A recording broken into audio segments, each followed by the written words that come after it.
Demeka here. Hope you enjoyed my last video, what was the deal with Escape from Tarkov. And as promised, I've decided to make a follow-up video going into a bit more detail with some of the basics and some of the things that I found really helpful when preparing to play the game and learning to play the game. And today's video will be looking at some of the movement commands and some of the things we'll be doing in the raid, just basic things. At its core, Tarkov is a first-person shooter, so a lot of the similarities are there between itself and other first-person shooters, but there is a level of detail that's not immediately apparent in Escape from Tarkov, and it's helpful to know some of the little tricks and some of the commands that the game does have to maximize sort of the chance of you succeeding at the start of a raid and the start of your Tarkov career. So we'll go through some basics of movement, how to use the weapons, how to navigate a raid, and see some of the important information that Tarkov does give you. So let's get into it. One of the first things you'll notice when you get into Escape from Tarkov is that the HUD is pretty bare. You'll move around and you'll see two main things. In the bottom left, you'll see some information about your character. The blue bar represents the amount of breath your character has, and this becomes apparent when you are doing things like aiming down sights, and your green bar is the stamina bar. The horizontal axis tells you how fast your character is walking, and the vertical bar tells you the height of your character while they're crouching. In the top left, you can have your health status up there. By default, this is not always there. I've got mine enabled to show all the time, and you can see all my players' body parts are green, which means they're all healthy. That little icon, I believe, means that I am overweight, but any status icons that are affecting your character, like injuries or effects, will show up there. Now to some basic movement commands for Tarkov. So like most first-person shooters, W, A, S, and D moves your character around, and moving the mouse obviously looks around the map. To sprint in Tarkov is holding Shift, and you can see as you sprint around the map, that green stamina bar depletes as you sprint more and more and more until it runs out.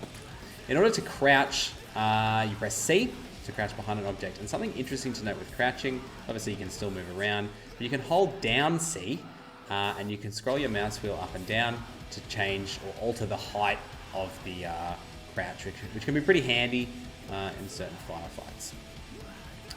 Similarly, when you are walking, you might want to walk a bit slower so as to not make as much noise. And so what you can do is you can scroll your mouse wheel, and that will bring your speed down to a slow walk, and anywhere in between it, you can see it's changing on that bar in the bottom left corner that we mentioned earlier.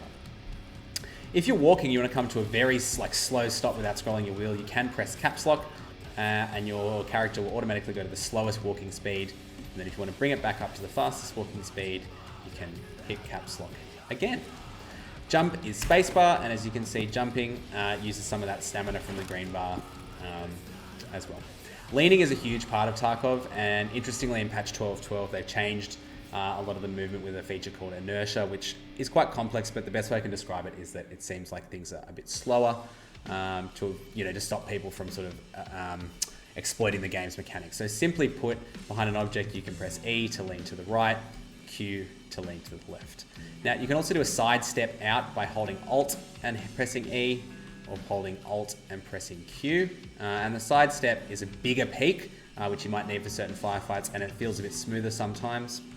You can also do what's called a smooth peak. Now this I haven't really found a huge amount of use for, but you can actually hold Alt and D and A, and you can just adjust how much the person or your character is leaning. So like I said, I haven't used that a lot, but it goes to show the level of detail that's in the game. So there's that. When you're aiming, you'll see that the reticle kind of sways, and that's pretty normal.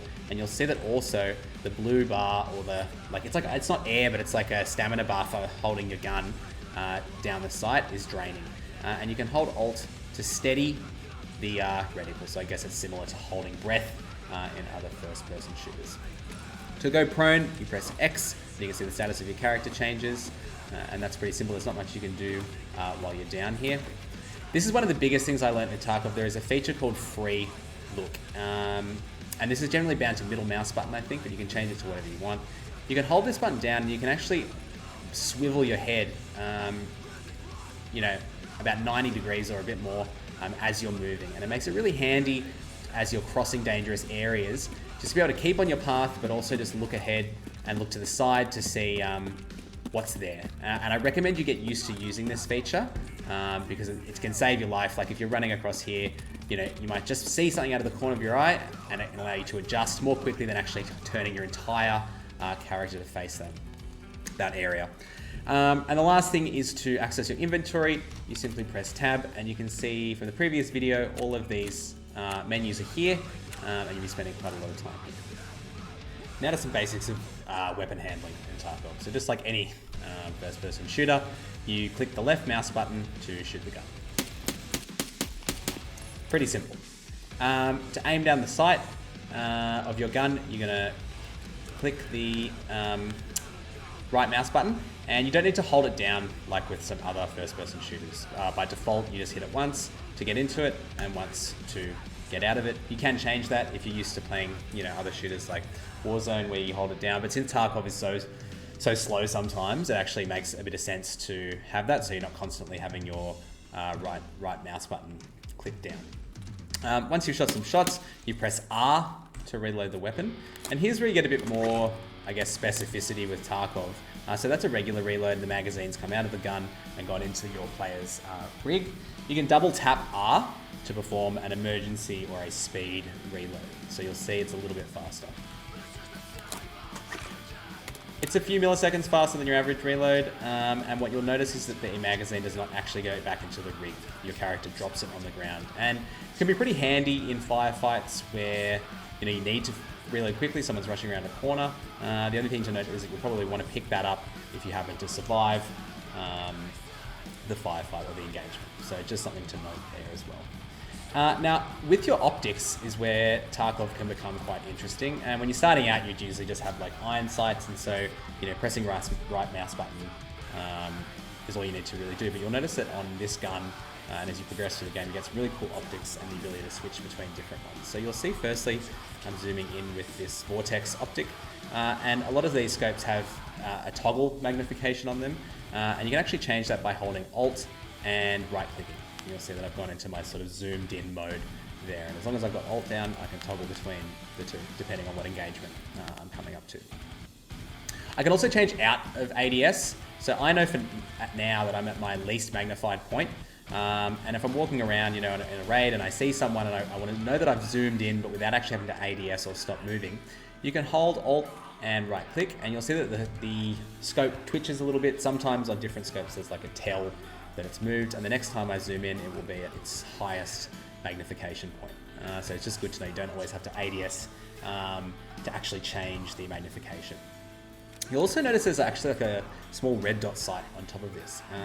And if I'm aimed down here and it's getting into a close engagement, I can actually hold Control, left Control and right click, and it will switch to this little red dot sight I've got mounted on the top.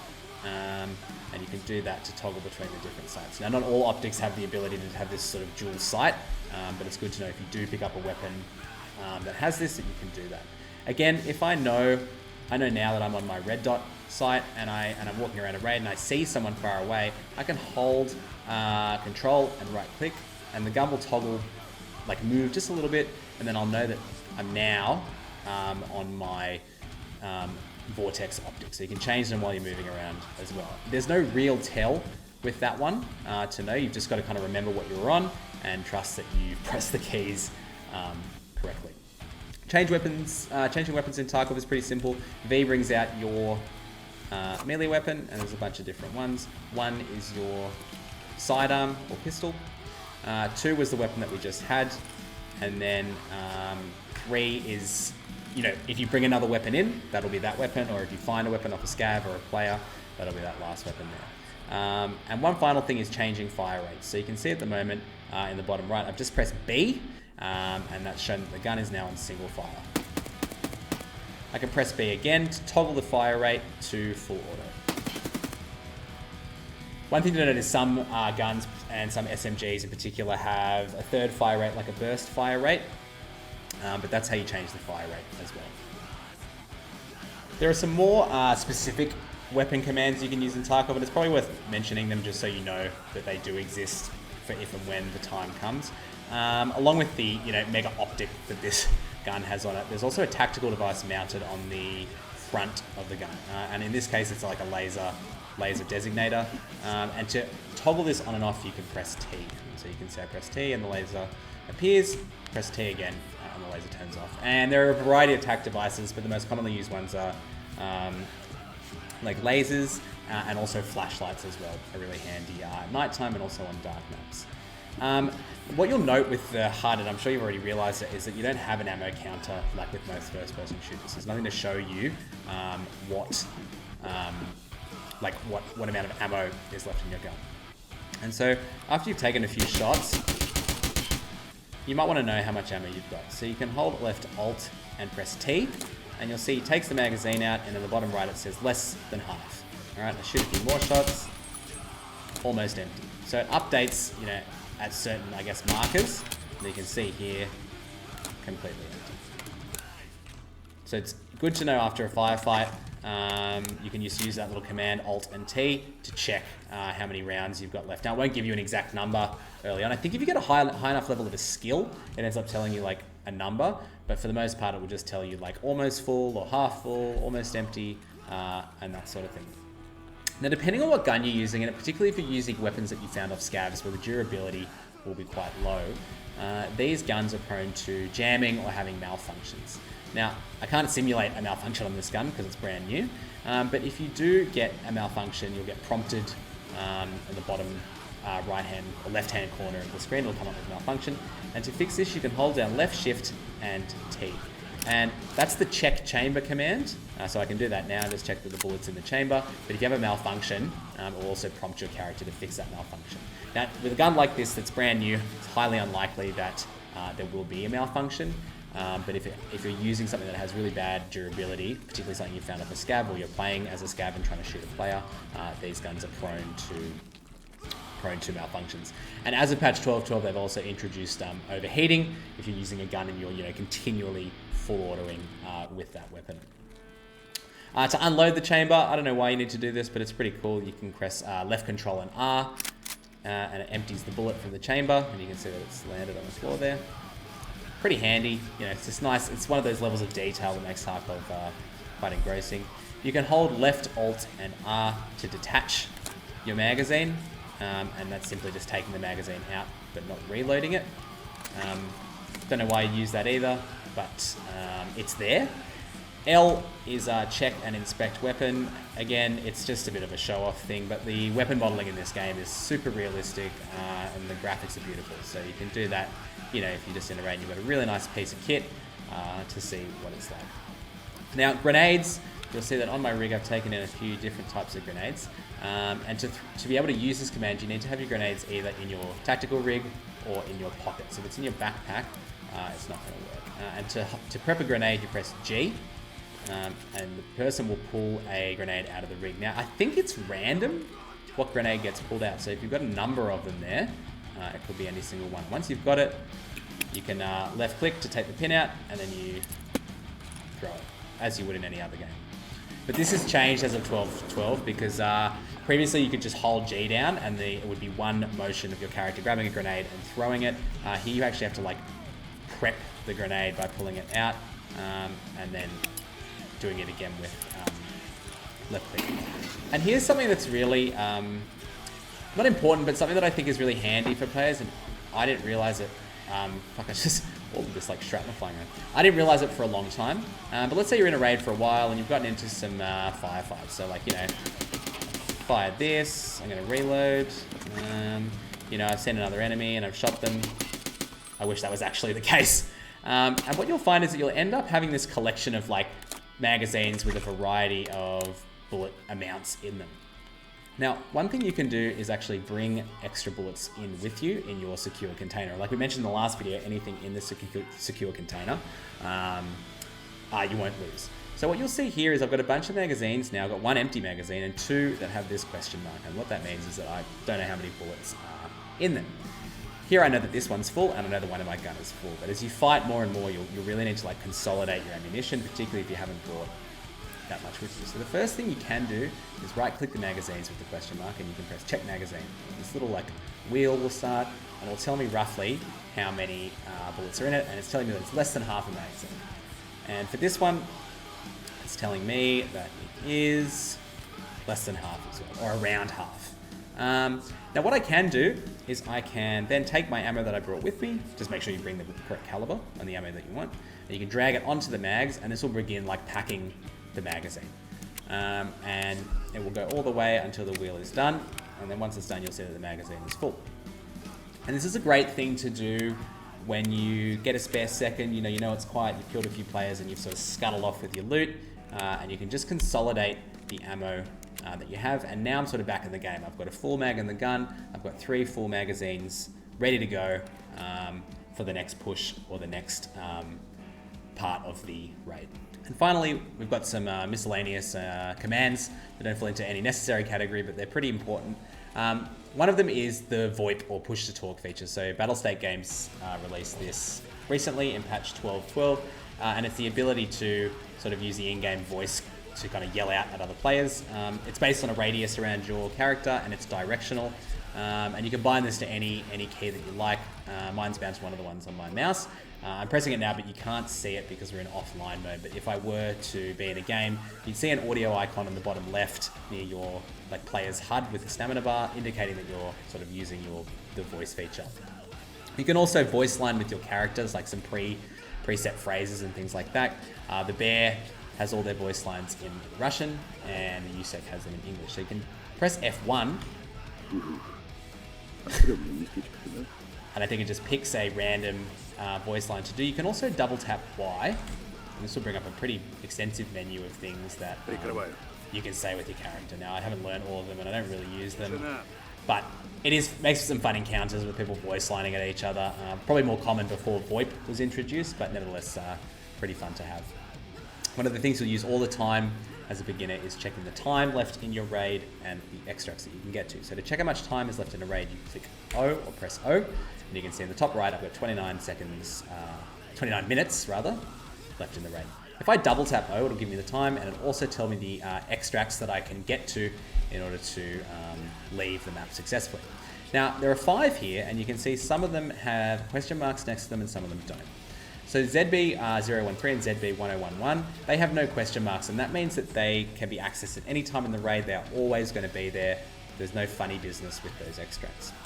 The question marks, and they're across different maps, mean that there is some sort of parameter that you need to meet in order to extract. Sometimes these extracts just spawn at certain times in the raid, so you may turn up, and if you're not at the right time, then you cannot extract that way. For example, I know here that in custom ZB1012, you actually need to go and turn the power on in another location in order to activate this extracts. If that were to happen, exfil number 5 would turn green when I press this menu, indicating that someone has already turned the power on. So when you're starting out, it's probably worth just learning the extracts you know are going to be there, and then you can learn the ones that require different parameters. Big things you'll do in Tarkov is you'll be looting, and that includes like dead scavs and players, but you'll also learn to know what to loot in terms of like items and in-game assets. And they don't do a great job of like showing you where these are. It's not like they're glowing or they're shining like in other games. But for example, if you do find something like this car boot, you press F to interact. So F is the interact button. You can see I've found a small piece of loot here, one bullet I think, and I can press F to take it. So F is the interact key, and that includes opening doors. You can see here I found a jacket, and I'm searching it. So F is your interacting key. So make sure you're using that all the time. And one of the more interesting commands that it took me ages to learn is that, you know, in a decent raid, which you're bound to have once you get a bit better at the game, you know, you'll push through the map, you'll kill some players, you'll kill some scouts, you'll do some looting, and you'll find that like your backpack, not this one, but your backpack will become quite heavy. And that can impede your ability to move around the map, but it can also impede your ability, particularly in firefights. So if you find that you're really overweight with gear and things like that, and you're getting into a firefight and you want to engage, what you can do is double tap Z, and this will drop your backpack. Now, as soon as you drop your backpack, it's worth remembering where you dropped it, because the amount of times I've dropped my backpack and won a fight and then come back and realize I didn't know where it was is ridiculous. And now you can see my character's a bit lighter on their feet, and this will be more noticeable if you're carrying a huge amount of gear you'll notice it straight away. So if you really want that agility and that edge in combat, dropping your backpack by double tapping Z is a good way to do it. Once you've downed the enemies, you can press F and you pick up the backpack again. And there you have it, guys. Some of the basics you'll find in your first raid in Tarkov, some of the movement and some information about how the guns work and some handy commands that you can use to start off your Tarkov career. If you like what you saw here, please consider dropping a comment and liking the video. I stream on Twitch most days through the week, so if you are interested in that, please feel free to stop by and we'll catch you on the next one. Take care and stay safe.